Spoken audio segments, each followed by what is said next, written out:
tuh yang diedit-edit gitu nggak sih buat kejahatan? Deepfake. Oh, aku pernah lihat kayak aku sih ngeliatnya artis luar negeri, tapi dia bisa nyanyi Jawa, ya kayak gitu bukan sih? Apa itu ya Mas ya?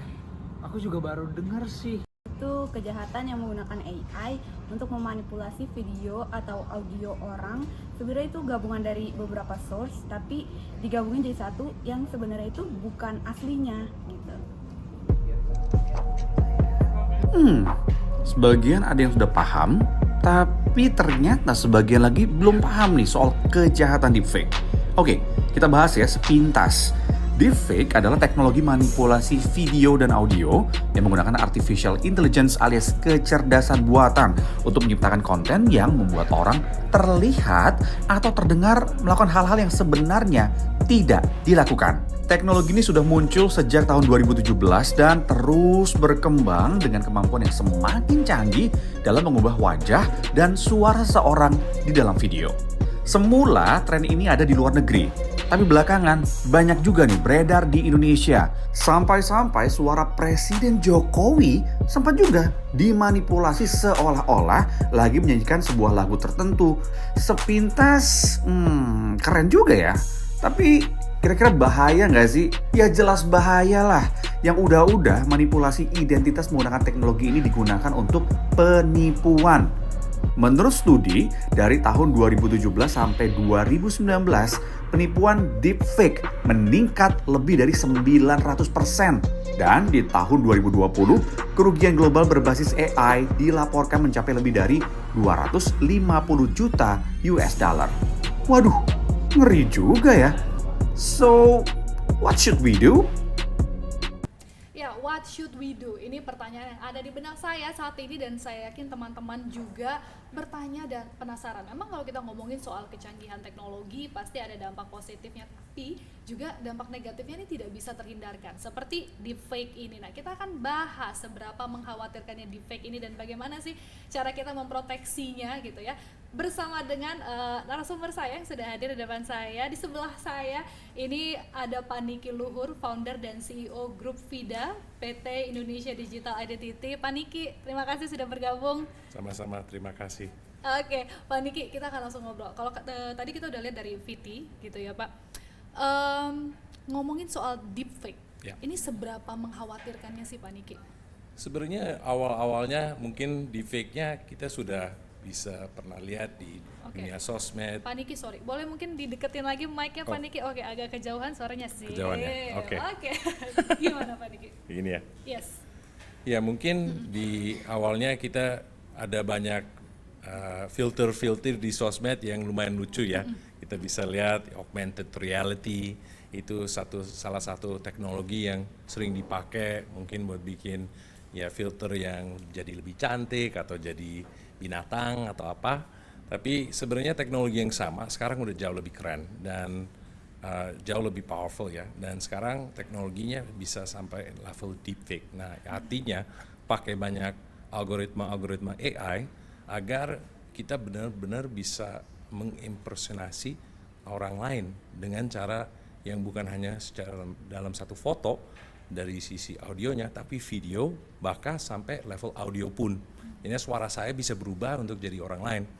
Mungkin kalau ya kita sama teman-teman ini bisa jadi lucu ya. Lucu, seru gitu ya. Seru lah, kita bisa jadi artis atau Iya, apa iya. ya.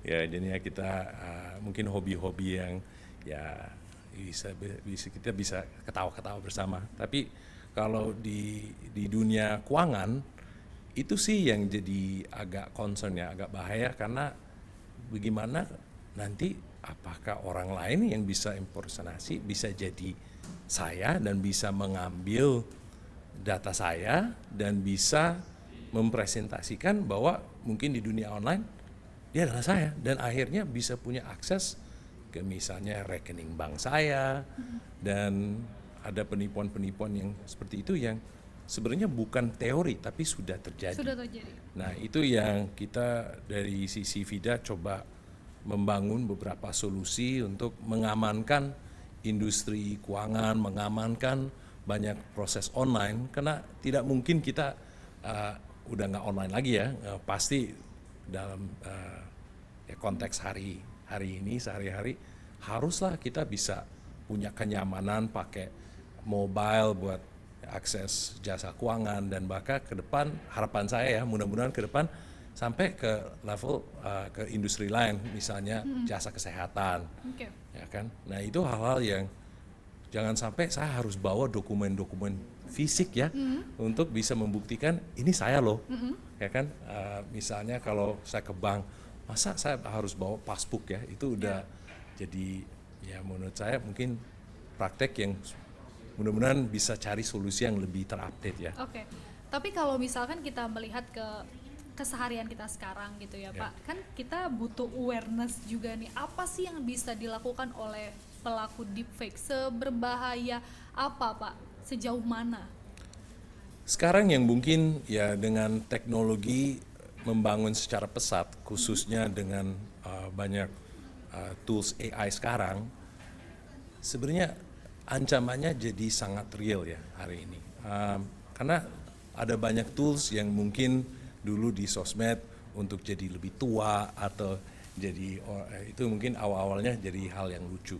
Tapi dengan algoritma-algoritmanya sekarang, sebenarnya siapapun bisa merubah identitas secara online.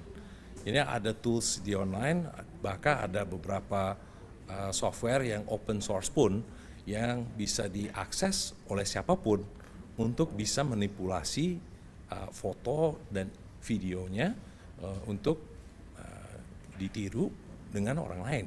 Nah itu yang sebenarnya yang bahaya, karena kalau kita ngomongin masalah keuangan, ini sesuatu yang kita harus lebih berhati-hati. Ini jangan sampai orang lain bisa mengakses ya uang saya lah intinya. Betul. Jadi yang harus kita waspada itu sebenarnya kayak apa, Pak Niki? Karena kan kalau kita ngomongin soal data dan lain-lain, sekarang semua data kita ya udah di mana-mana gitu ya. Tidak mungkin juga di era sekarang ya upload foto dan lain-lain itu kan sesuatu yang lumrah gitu. Nah, jadi kalau untuk kita sekarang yang harus kita waspada itu kayak apa? Mungkin ya pertama pasti kalau dari sisi jasa keuangan yang online di mana sekarang cukup banyak pilihan ya, dan itu mudah-mudahan meningkatkan kenyamanan untuk konsumen. Kita harus waspada bahwa ini adalah provider yang sah ya. Jadinya apakah mereka sudah melewat beberapa kebijakan dari sisi perlindungan data pribadi dan lain-lain, itu sangat penting untuk ada awareness-nya. Tapi kalau dari sisi deepfake, khususnya deepfake ya, kita harus lebih waspada bahwa jangan sampai fotonya cuma di-upload ya. Karena itu sebenarnya adalah tanda yang kurang baik bahwa mungkin teknologinya belum selevel untuk bisa ngedeteksi bahwa ini bukan, apakah ini foto yang asli atau tidak, dan apakah sudah diproses dengan tingkat keamanan yang bisa dipercayakan atau tidak. Oke, mungkin biar lebih gampang ya Pak, biar teman-teman juga jadi melihat secara langsung, dan saya juga penasaran, mungkin kita mau lihat demonya seperti apa sih Pak Niki untuk peragaan kalau di fake ini sendiri, kayak gimana sih? Boleh. Nah, ayo let's go, kita lihat di mana Pak Niki. Jadi stepnya tuh apa dan biasanya kayak gimana? Silahkan. Oke, jadi ini pakai kamera, boleh? Ya. Yes. Oh my god. Mungkin saya nggak terlalu senyum ya. Ini jadi siapa? Silahkan dijelaskan Pak Niki. Ya mungkin dengan fotonya Elon Musk pun Oke. wajah saya bisa berubah untuk menjadi Elon Musk. Ya ini walaupun kelihatan ya hidung Coba, saya sedikit Bapak beda. lihat ke layar kameranya, coba Pak. Lihat ke kamera webcamnya, yes. Mirip lagi, mirip banget ya. Coba Pak Niki turunin dulu kameranya, coba muka aslinya, coba kita mau lihat muka aslinya Pak Niki. Muka aslinya. Nah, ini muka aslinya Pak Niki nih ya. Nah, ini muka aslinya Pak Niki. Oke, sekarang kita lihat lagi dengan menggunakan. Nah, ini bisa jadi siapa saja ya Pak? Bisa jadi siapa saja. Aduh, ini mulai harap-harap cemas nih ya kita ya. Sayang sekali saya nggak bisa bangun Tesla ya atau SpaceX, cuman ya itu. Jadi mukanya aja juga ternyata bisa gitu ya Pak Niki.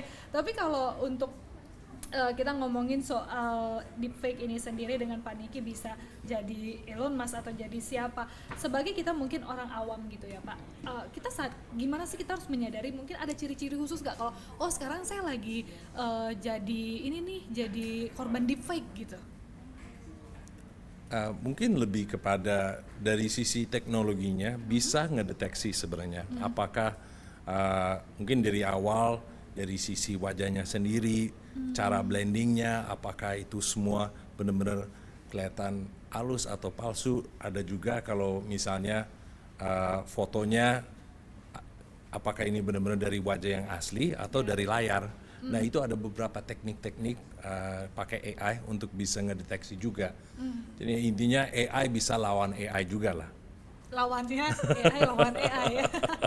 Tapi kalau nih Pak gitu ya, kalau sudah terjadi, kalau kita sudah menjadi korban deepfake ini, mungkin wajah kita lah yang digunakan, apa yang bisa kita lakuin?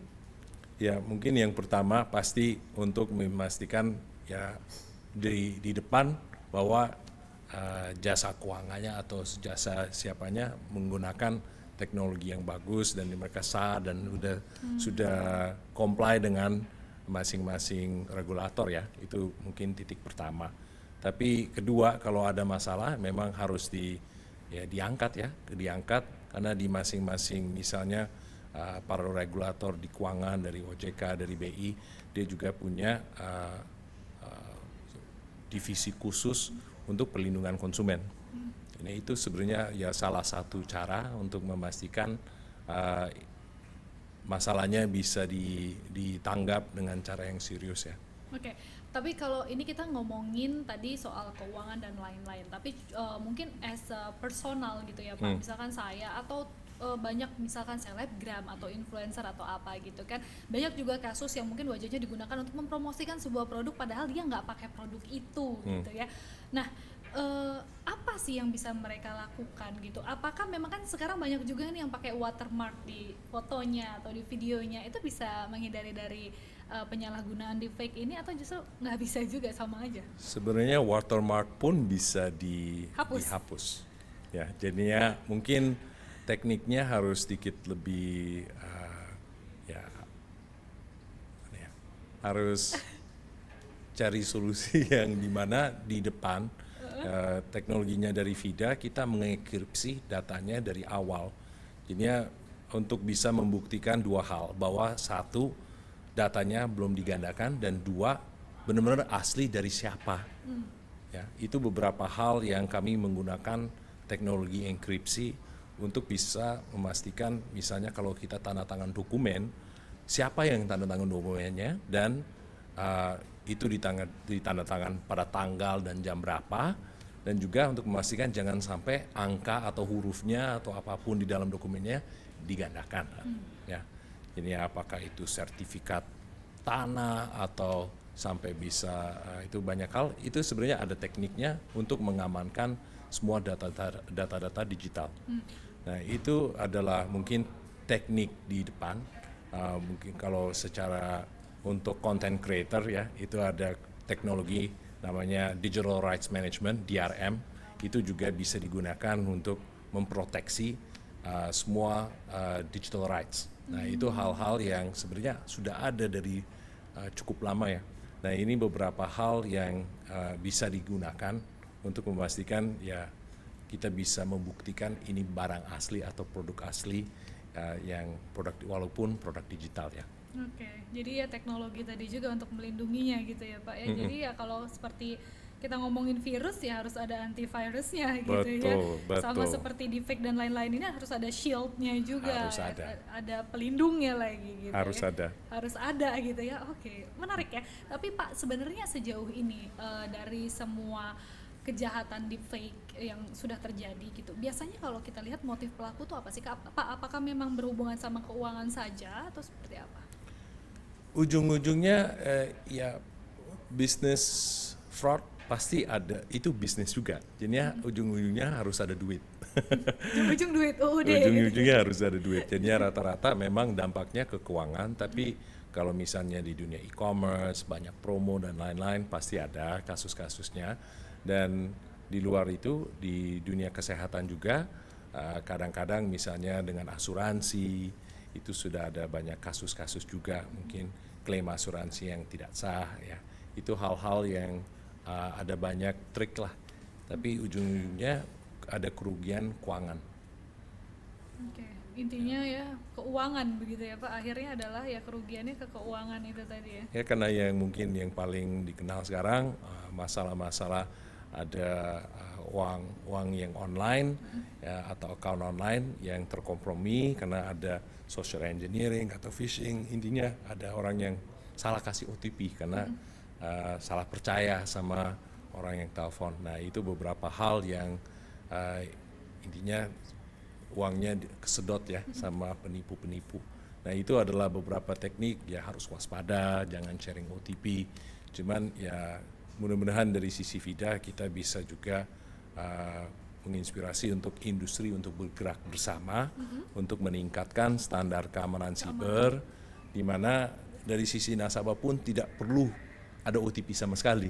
Nah itu ada beberapa teknologi seperti itu yang sudah kalau kita main dengan aplikasi-aplikasi dengan teknologi internasional, misalnya kalau kita login ke email dengan laptop atau device yang baru, pasti kita dapat ping kan di HP kita. Ini kamu belum? Ini apakah Anda atau tidak? Dan kita baru klik. Nah itu beberapa teknologi yang kelihatan simple, tapi menggunakan kriptografi. Nah itu beberapa hal yang dari sisi VIDA pun kami percaya bahwa kita bisa memberikan kenyamanan yang lebih kepada konsumen, dan intinya walaupun dari sisi keamanan juga lebih dinaikin juga secara barengan. Nah itu adalah beberapa trik yang kita lihat dari sisi industri. Mudah-mudahan kita bisa gerak bersama agar hal-hal seperti penipuan SMS OTP bisa diatasi. Ngomongin soal dampak-dampak negatif yang tadi Pak Niki sebutkan, ini kan serem ya, kita mendengarnya adalah wah gitu ya. Tapi dengan semua dampak negatifnya ini Pak Niki, jadi kenapa harus ada deepfake ini sendiri di era digital ini? Kenapa ada sih dari awalnya tuh untuk apa gitu? Ya karena kalau kita lihat ya, kalau dunia digital dan penggerakan semua jasa-jasa digital itu udah harus ada karena lebih efisien. Ya kalau dari sisi keuangan misalnya, zaman sekarang emang kita masih mau ke cabang fisik, mau ke ngantri lama-lama. Kita harus cari solusi yang lebih baik, yang lebih nyaman. Apalagi bukan hanya untuk mungkin generasi-generasi yang milenial ya, tapi juga sampai orang-orang yang mungkin di tempat yang lebih jauh, di mana infrastruktur fisiknya memang tidak ada.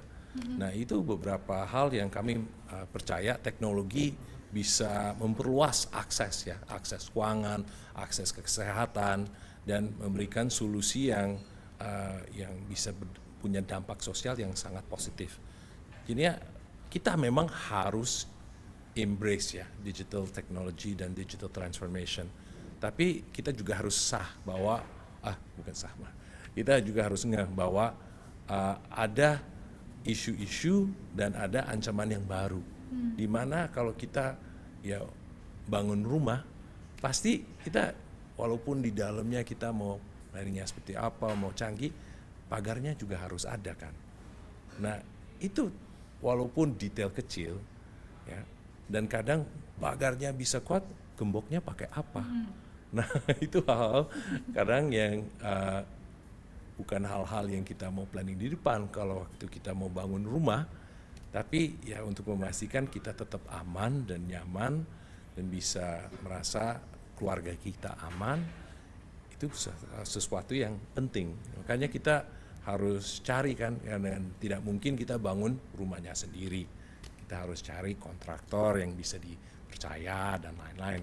Nah itu sebenarnya sama di dunia digital. Kita harus punya ya tahu siapa yang punya keahlian teknisnya untuk bisa membangun infrastruktur digital ini yang sangat penting untuk bisa jadi ya salah satu pondasi untuk negara kita. Nah makanya dari sisi VIDA kita kerjasama dan ada sudah diregulasi juga sama Kominfo dan punya banyak inisiatif barengan sama pemerintah untuk memastikan hal-hal seperti perlindungan data pribadi, keamanan informasi, standar keamanan verifikasi identitas, standar keamanan autentikasi identitas secara online, itu penting sekali.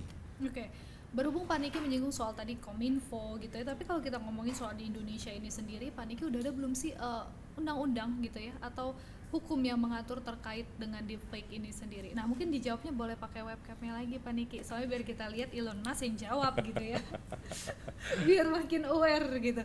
Coba karena kita split nih, ini adalah, tapi sebenarnya mirip sih Pak menurut saya. Terima kasih ya, jadi bisa mirip seperti Elon Musk. Oke, silakan dijawab Pak Niki. Ya mungkin dari sisi tingkat kebijakan ya, ada memang mungkin yang dasarnya dari sisi undang-undang ITE, ya transaksi elektronik ya, itu beberapa hal sekarang sudah ada regulasi yang lebih ketat, khususnya untuk transaksi yang berisiko tinggi, untuk menggunakan standar-standar teknologi seperti enkripsi dan lain-lain untuk memastikan dokumen online-nya dan transaksi online-nya tidak bisa digandakan. Nah, itu beberapa hal seperti digital signature atau tanda tangan elektronik tersertifikasi sudah turun dari undang-undang. Nah, itu hal-hal yang sangat penting karena kalau kita ya dasarnya ini adalah data pribadi saya. Bagaimana data pribadi saya diamankan? Ya secara prinsipnya harus mulai dengan persetujuan saya dulu. Apakah orang menggunakan misalnya datanya Regina nih untuk jadi masuk ke iklan yang orang lain walaupun Regina nggak tahu sama sekali, ya kan? Nah itu hal-hal yang harus ada regulasi di mana kalau pemakaian data pribadi kita orang bersangkutnya harus setuju dulu, ya. Itu adalah beberapa hal yang kita harus kasih klarifikasi, ya. Dan itu ada undang-undang perlindungan data pribadi untuk menjaga kita semua, untuk menjaga masyarakat. Di mana kalau ada data yang disalahgunakan, ada penalti juga kepada perusahaan atau orang yang bersangkut. Oke, tapi kalau di luar negeri untuk deepfake ini sendiri, sepengetahuan Pak Niki itu gimana, Pak Niki? Ada nggak yang memang mengatur kalau memang sudah ada hukumnya gitu, memang ada aturannya, sudah seperti apa gitu? Dan kalau Indonesia sendiri harapannya tuh kita sebenarnya harusnya gimana sih Pak? Gitu. Yang untungnya undang-undang perlindungan data pribadi kita di Indonesia sudah mengikuti banyak prinsip-prinsip dan standar yang sama di EU, personal GDPR, General Data Protection Rights, itu beberapa hal yang dan di ASEAN pun itu sudah diharmonisasikan. Jadi dari sisi pemerintah Indonesia memang sudah sejalan dengan standar-standar internasional dan sekarang dalam proses implementasi. Ya. Oke, jadi sedang dalam proses implementasi itu sendiri gitu ya sekarang Pak Niki. Nah tapi kalau kita ngomongin soal pegel nggak ngomong-ngomong Pak? Pegel ya, pegel nggak kayak gitu. Kalau pegel boleh turun dikit. Kayaknya pegel loh, kasihan loh Rai. Boleh kayak gitu Pak Niki. Ya, jadi kalau kita ngomongin soal boleh diambil lagi dulu, yes terima kasih. Jadi kita udah ngobrol sama Pak Niki lagi dulu ya. Jadi Elon Musk istirahat dulu. Tapi kalau ngomongin kejahatan sama efek deepfake ini sendiri tadi, bisa mengancam bisnis di Indonesia kah Pak? Bisa. Dan misalnya kalau ternyata kita mungkin secara bisnis, mungkin ada bisnis yang ingin menjalankan misi yang baik ya, misi misalnya keuangan inklusif untuk membantu masyarakat dapat akses keuangan, khususnya mungkin di level UMKM yang selama ini agak susah ya untuk mendapatkan akses keuangan ya, akses untuk fasilitas pinjaman. Nah kalau ada perusahaan yang mau jalanin bisnis itu sebenarnya itu baik kan, ada misi dan niat baik. Tapi ternyata kalau mereka dikena sama fraud sampai misalnya 50% customer mereka palsu dan akhirnya mereka sudah pinjamkan uangnya tapi uangnya tidak bisa balik. ya pasti rugi. Dan pasti rugi dan lama-lama perusahaan itu udah nggak bisa jalan lagi.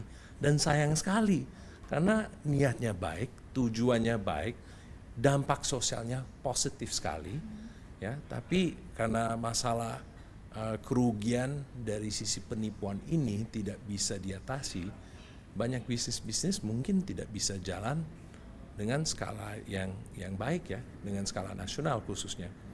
Nah itu beberapa tantangan yang harus kita mengatasi bersama-sama secara industri untuk bisa mengikuti misalnya standar internasional yang sama dari sisi keamanan informasi, dari sisi standar perlindungan data pribadi. Itu hal-hal yang kami bisa mulai adopsi sekarang sih.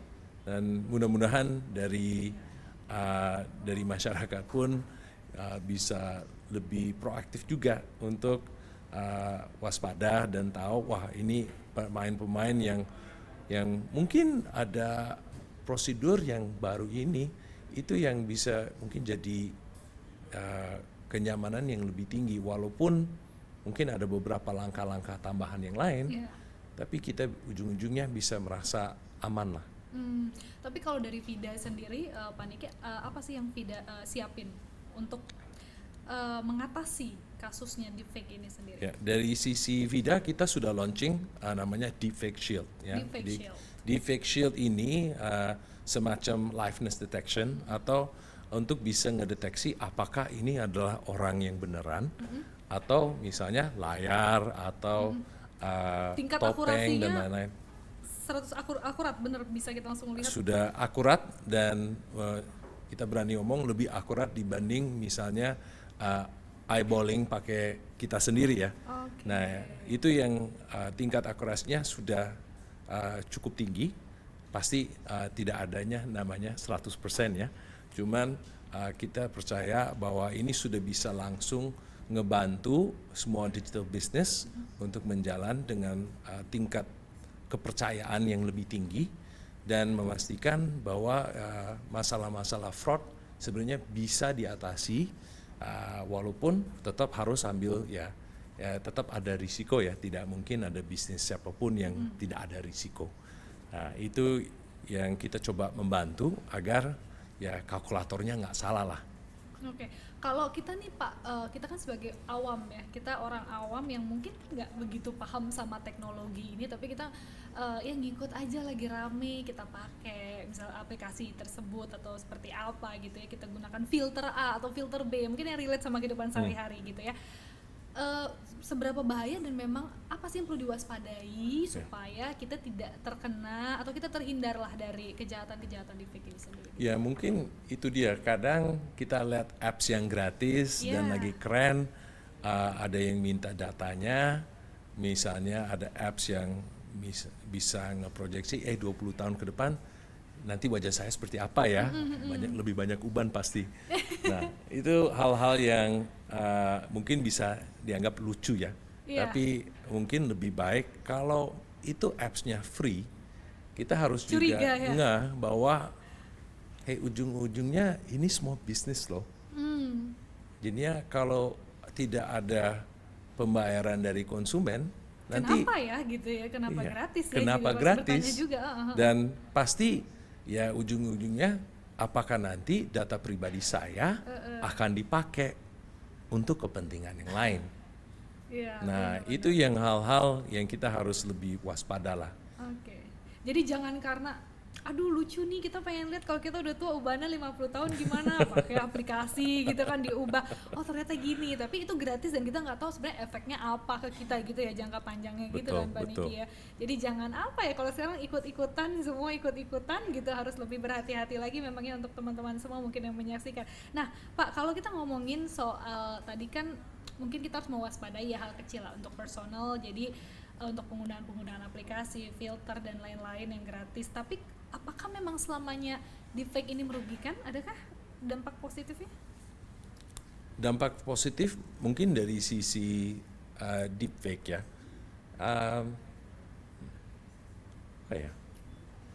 Susah kan nih kita cari dampak positif ya. Berarti memang Kita bisa harus berhati-hati. ketawa-ketawa ya. Iya. Lebih ke sana aja berarti kan ya, Pak? Kadang ini saya pernah lihat ada satu teknologis di Silicon Valley, dia bikin deepfake untuk diri sendiri. Dan dia wawancara dia sendiri Oke, deepfake-nya.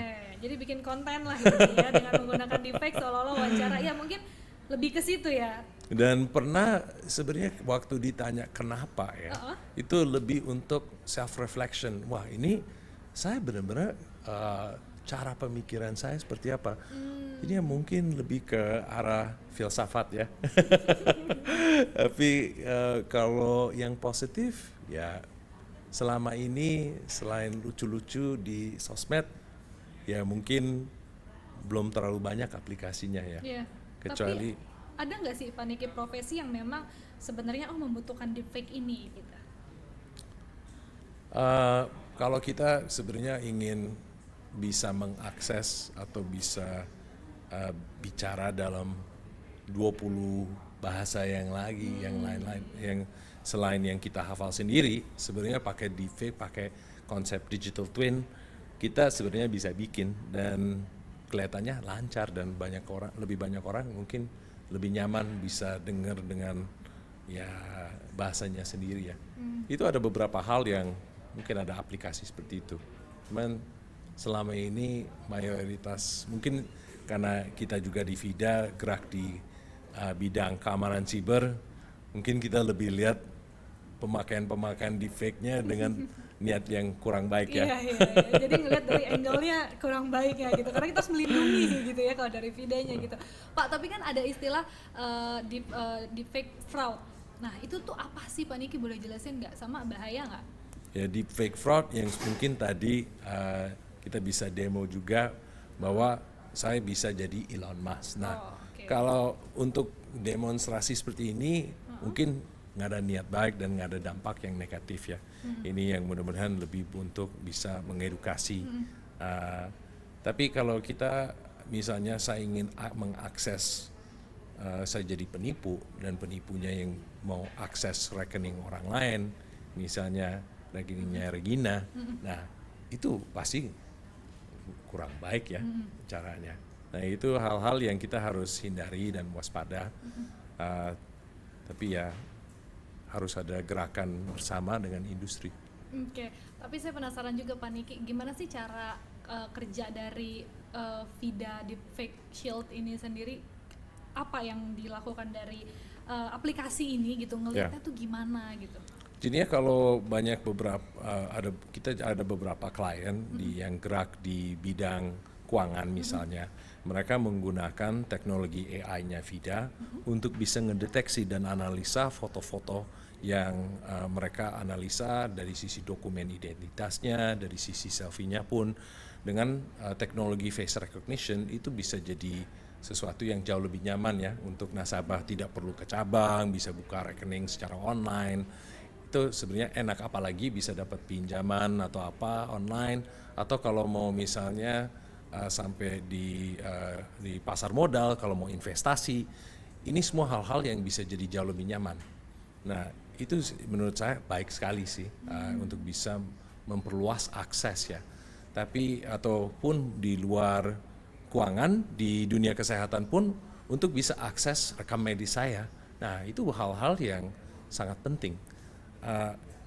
Dari sisi VIDA kita menganalisa foto-foto yang dikirim atau aplikasinya yang tercapture, apakah itu di capture dengan cara yang aman tidak, dan di mana apakah foto itu dimanipulasi atau tidak.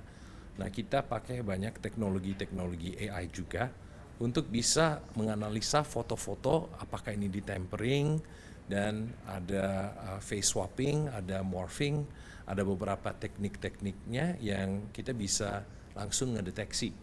Nah, kita menggunakan namanya VIDA Deepfake Shield, atau itu sebuah liveness detection yang ada di aplikasi, di mobile ataupun di web, untuk bisa tahu, oh ini misalnya ya Regina ya, bukan fotonya atau video yang dari TV ya. Iya, iya. Tapi sejauh ini itu belum bisa digunakan perorangan gitu ya Pak? Maksudnya kalau misalkan saya mau punya nih aplikasinya, saya mau ngecek sendiri, udah bisa belum? Mungkin selama ini masih belum, tapi ke depan saya juga lihat tren secara global adalah ada sekarang banyak dompet identitas ya, yang mulai jadi tren secara global ya di EU, di negara-negara lain-lain, untuk bisa punya akses dan kontrol kepada data kita yang lebih aman, di mana kalau kita ingin sharing data, ya itu harus ada autentikasi atau proses untuk memverifikasi persetujuan dari misalnya dari device saya sendiri nih dengan teknologi yang lebih canggih, apakah itu pakai biometrik dan lain-lain.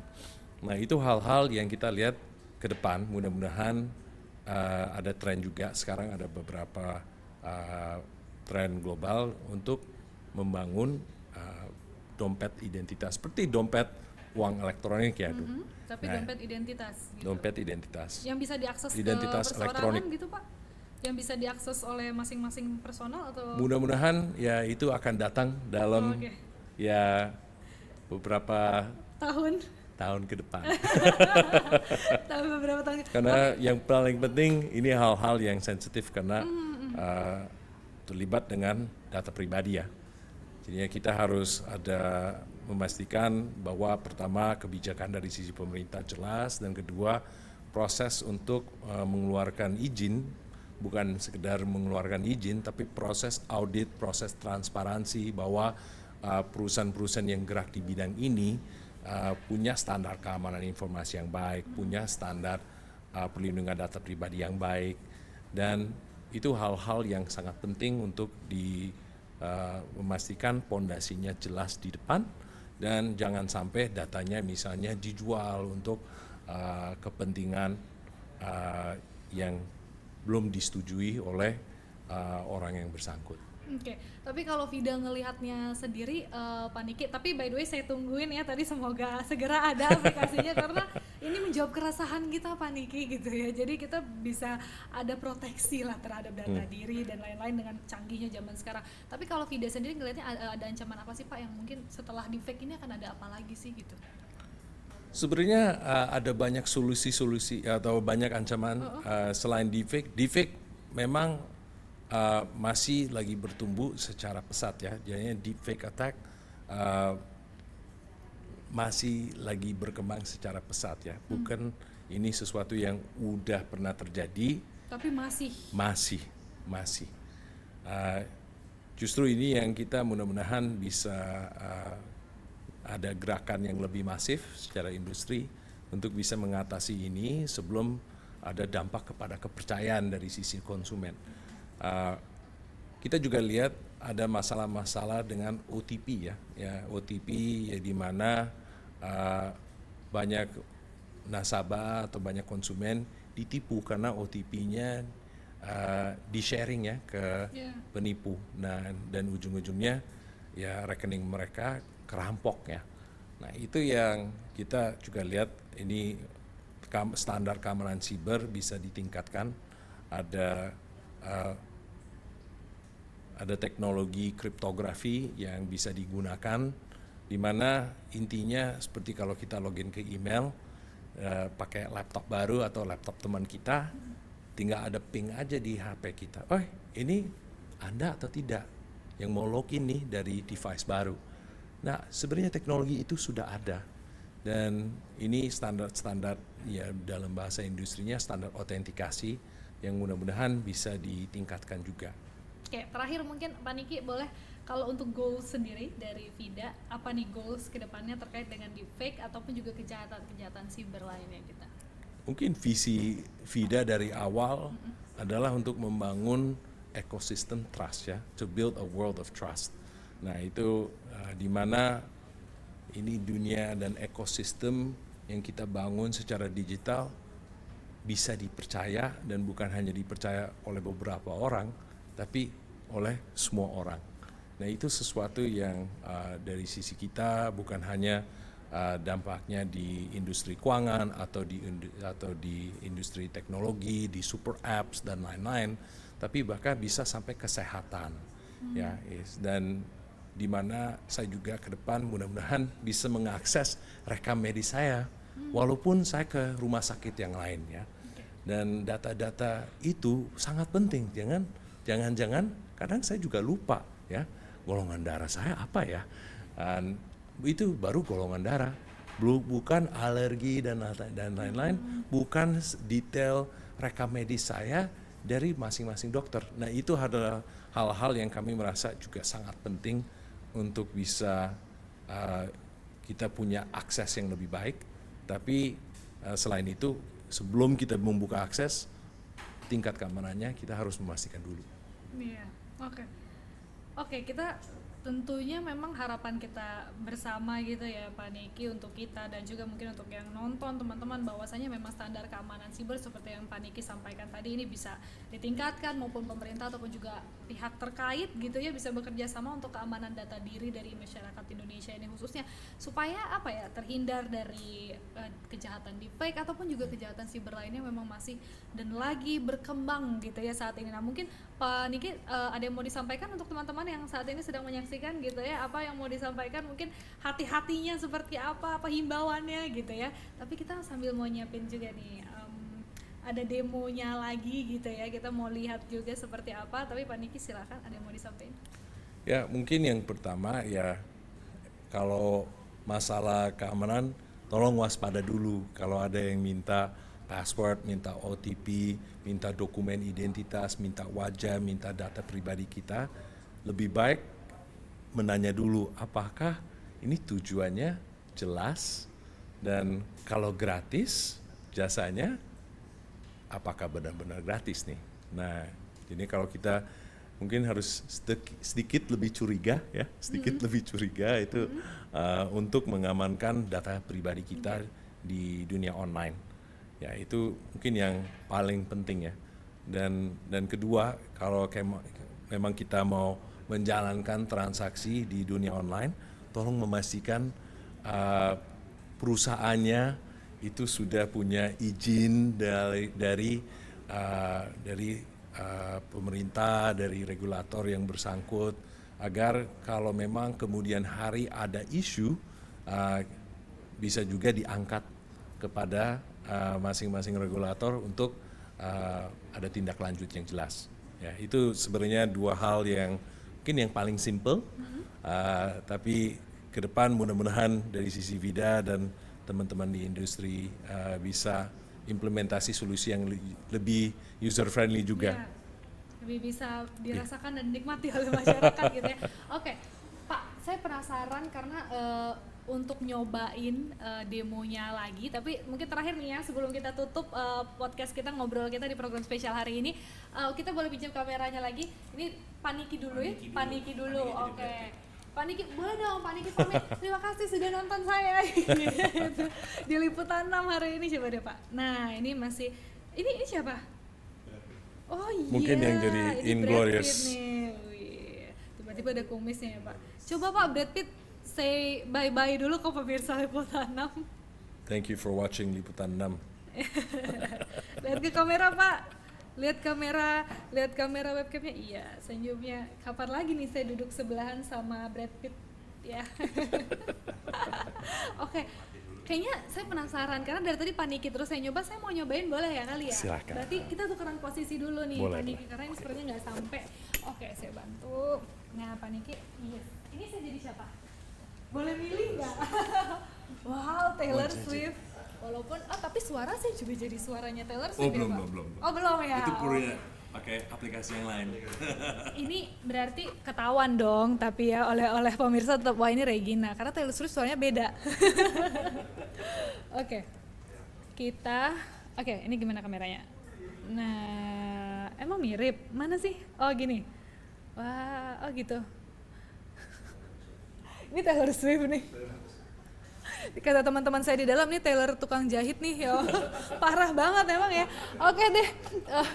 Jadi inilah ya teman-teman, memang soal kecanggihan teknologi deepfake ini sendiri ya, ada mungkin dampak positifnya, tapi negatifnya tetap kita semua harus hati-hati. Tentunya semoga nih yang nonton hari ini ya bisa mendapatkan manfaatnya gitu ya dari Pak Niki yang tadi sudah share ke kita, dan semoga kita semua terhindar gitu ya Pak Niki dari kejahatan siber apapun dan juga deepfake. Oke, kalau gitu kita pamit dulu ya. Saya Regina Valeria sama Pak Niki juga terima kasih yang udah nonton. Pak Niki, thank you udah gabung ya Pak. Terima kasih udah sharing sama kita. Semoga nanti kita bisa sharing lagi, dan saya tunggu mungkin aplikasinya untuk yang bisa digunakan personal oleh masyarakat.